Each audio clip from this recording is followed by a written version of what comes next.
Radhe Radhe everyone, जय माता दी।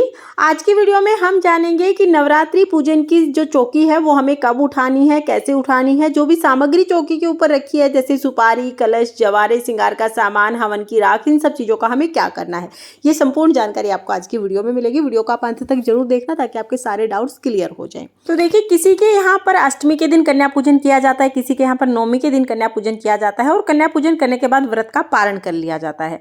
तो चाहे अष्टमी के दिन कन्या पूजन करें या नवमी के दिन कन्या पूजन करें, जो चौकी है वो हमें दशहरे के दिन सुबह उठानी चाहिए, क्योंकि पूरे 9 दिन तक माता रानी घर में विराजमान रहनी चाहिए, माता रानी की जोत जलती रहनी चाहिए। व्रत का पारण आप कन्या पूजन के बाद कर सकते हैं। तो देखिए, दशहरे के दिन सुबह हम माता रानी के सामने दीपक जलाएंगे, धूप दीप करेंगे।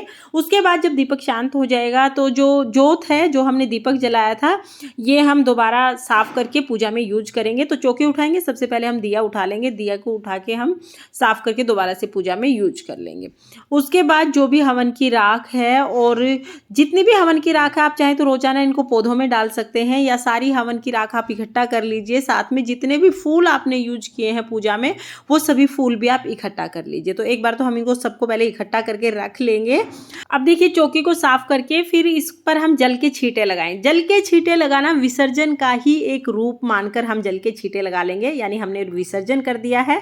इसके बाद जो गणेश जी हमने लिए हैं, गणेश जी को मंदिर में विराजमान कर देंगे। जो जनेऊ हमने चढ़ाया है, जनेऊ आप पंडित जी को दे दीजिएगा या घर में कोई जनेऊ पहनता है तो उसे भी दे सकते हैं। जो भी श्रृंगार का सामान हमने माता रानी को चढ़ाया है, तो इसमें से एक दो चीज़ें आप माता रानी के आशीर्वाद के रूप में अपने पास जरूर रख लें।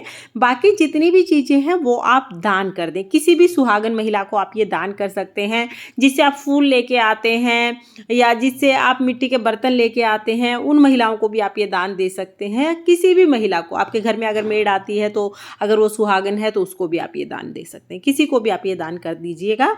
इसके बाद जो भी आपने दक्षिणा चढ़ाई वो आप कन्याओं को दे दीजिए। और जो आपने सुपारी पूजा में नवग्रह के रूप में आपने स्थापित की थी, उन सभी को आप इकट्ठा कर लीजिएगा। जल के छींटे हमने पहले ही लगा दिए हैं, अगर आपने जल के छींटे नहीं लगाए हैं तो अभी आप इन पर दोबारा जल के छींटे लगा दीजिएगा। इन सुपारियों को आप किसी भी दूसरी पूजा में यूज कर सकते हैं। अब देख लेते हैं कि हमें कलश का क्या करना है।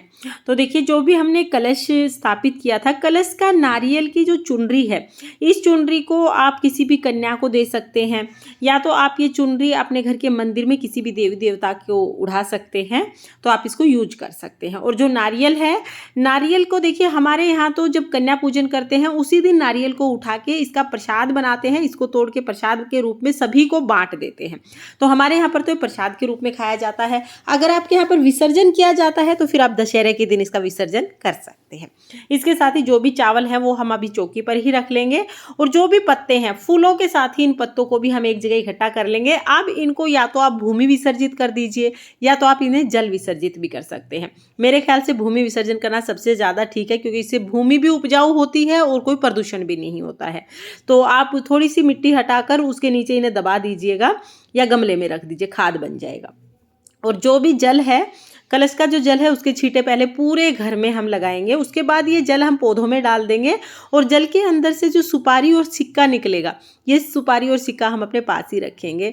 तो आप इस सुपारी को किसी भी दूसरी पूजा में यूज कर सकते हैं, सिक्के को भी आप यूज कर सकते हैं। इसके बाद देखिए, जितना भी कलावा हमने लिया है वो भी हम फूल पत्तों के साथ ही विसर्जित कर देंगे। और विसर्जित करने का मतलब है, आप किसी भी गड्ढे में इनको दबा दीजिए, खाद बन जाएगा, या पौधों में आप इन्हें डाल सकते हैं, या कोई नदी तालाब आपके घर के आसपास है तो नदी तालाब में भी आप इनको विसर्जित कर सकते हैं। मैं ज़्यादातर फूल पत्ते जो भी होते हैं उन्हें भूमि विसर्जित करती हूँ, क्योंकि भूमि विसर्जित करना सबसे ज़्यादा सेफ होता है। भूमि की उपजाऊ शक्ति भी बढ़ती है इससे, और किसी को कोई हार्म नहीं होता है। तो आप चाहें तो भूमि विसर्जन या तो इनका जल विसर्जन कर सकते हैं। इधर उधर नहीं फेंकना, क्योंकि बहुत भाव से हमने सारी सामग्री चढ़ाई है। जो माता रानी की चुनरी है वो आपके घर के मंदिर में जो भी देवी माँ विराजमान है उनको उड़ा सकते हैं। जो माता रानी की मूर्ति है, इन्हें आप अपने घर के मंदिर में विराजमान कर सकते हैं, या अगर बड़ी मूर्ति है आपके घर के मंदिर में विराजमान नहीं कर पाते हैं तो जल के छींटे लगाकर आप इनको लाल कपड़े में लपेट के रख सकते हैं। दोबारा नवरात्रि में इनकी पूजा कर सकते हैं। अब देखिए, जो आपने जवारे उगाए थे, शारद शारदीय नवरात्रि में जो जवारे उगाए जाते हैं उनका दशहरे के दिन पूजा में इस्तेमाल किया जाता है। तो ये जो जवारे हैं इनको पूजा में चढ़ाया जाएगा।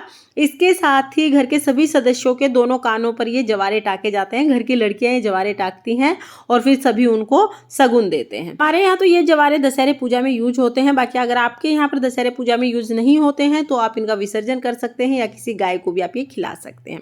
इसके साथ ही जितने भी चावल आपने पूजा में यूज किए हैं, अगर थोड़े से चावल यूज किए हैं तो आप पक्षियों को डाल सकते हैं। अगर आपने थोड़े ज़्यादा चावल यूज किए हैं तो इनमें और चावल मिला लीजिए और इनको दान कर दीजिए। लेकिन इतने चावल जरूर होने चाहिए कि किसी का एक वक्त का खाना बन जाए। तो चावल आप दान कर सकते हैं।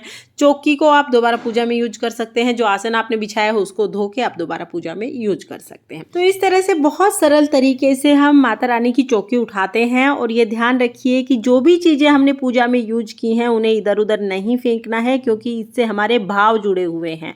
हमने पूरे 9 दिन तक माता रानी के पूजन में इन सबको इस्तेमाल किया है, इसलिए इनका बहुत अच्छे से हमें विसर्जन करना है और जहाँ तक हो सके वहाँ तक ज़्यादातर चीज़ों का यूज करना है हमें। माता रानी की चौकी उठाने का इस सरल सा तरीका आपको कैसा लगा कमेंट करके जरूर बताना।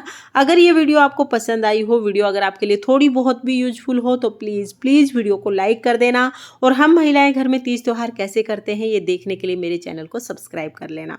आई थिंक आपके सारे डाउट्स क्लियर हो गए होंगे, लेकिन फिर भी अगर कोई डाउट है तो आप कमेंट करके पूछ सकते हैं। मैं आपके डाउट क्लियर करने की पूरी कोशिश करूंगी। फिर मिलते हैं किसी और वीडियो में, तब तक के लिए जय माता दी, राधे राधे।